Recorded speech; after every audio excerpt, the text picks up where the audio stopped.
Leadership and its qualities. Learning objectives. In this video, we will learn about role of an organization's leadership team, importance of ethics, different approaches to studying leadership. Role of leadership team. We are living in a world that is seeing an unprecedented pace of change. Today, ambiguity, volatility, and pressure are part of our daily life. In many industries, the external environment is becoming more complicated and unpredictable. Traditionally proven and established ideas and business models are being continuously challenged by innovation. Today, an organization has to adapt to new scenarios quickly.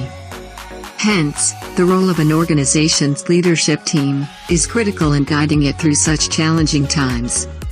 Thus, good leadership is often considered to be a key factor in organizational success. Leadership is the process of influencing an organization in its efforts towards achieving a goal. In every successful organization, it has been observed that the leadership team has a clear vision for where the organization needs to go and can effectively communicate this vision to inspire others. Ethics and leadership. An inspiring leadership can be built only on the foundation of trust. Trust can be developed when the team is guided by the principle of ethics. Thus, ethics are fundamental to good leadership. Leaders have a particular responsibility to ensure that their behavior and decision-making reflect a high standard of ethics, which will then have an impact on the whole organization. A student of the Strategic Business Leader program can have different approaches to studying leadership. These approaches are trait approach, behavior approach, power influence approach, situational approach, integrative approach. Trait approach. As we know, trait is a distinguishing quality or characteristic, typically one belonging to a person. Thus, we have to study the qualities possessed by good leaders. In the early 20th century, it was assumed that leaders are born.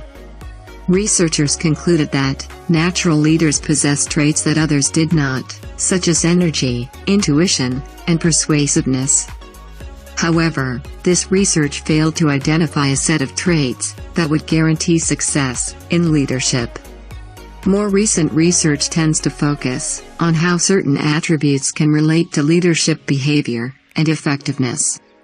Recent research emphasizes values that are important in displaying ethical leadership. Behavior approach. When a student follows behavioral approach to study leadership, he focuses on what managers do in their jobs. The student can relate leadership effectiveness to how well managers cope with the demands and constraints of their job. Power influence approach.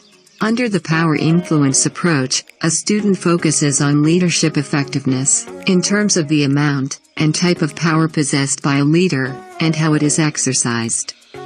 This is not just power concerning subordinates, but peers, superiors, and external stakeholders. Leadership can be exercised in a way that is autocratic or participative. An autocratic leader exercises significant power, and the subordinates have lesser autonomy.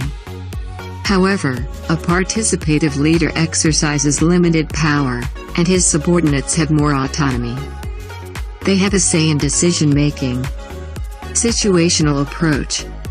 The situational approach to learn leadership styles emphasizes that different leadership traits, skills, and behaviors will be effective in different situations. The effectiveness of a certain style of leadership may depend on the characteristics of followers, nature of the work performed, type of organization, and the external environment. Integrative approach. Lastly, we have an integrative approach.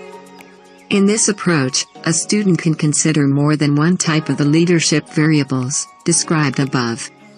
In this video, we have learned about the role of an organization's leadership team in guiding it through challenging times. Further, we learned that ethics are fundamental to good leadership. We also looked at different approaches to studying leadership.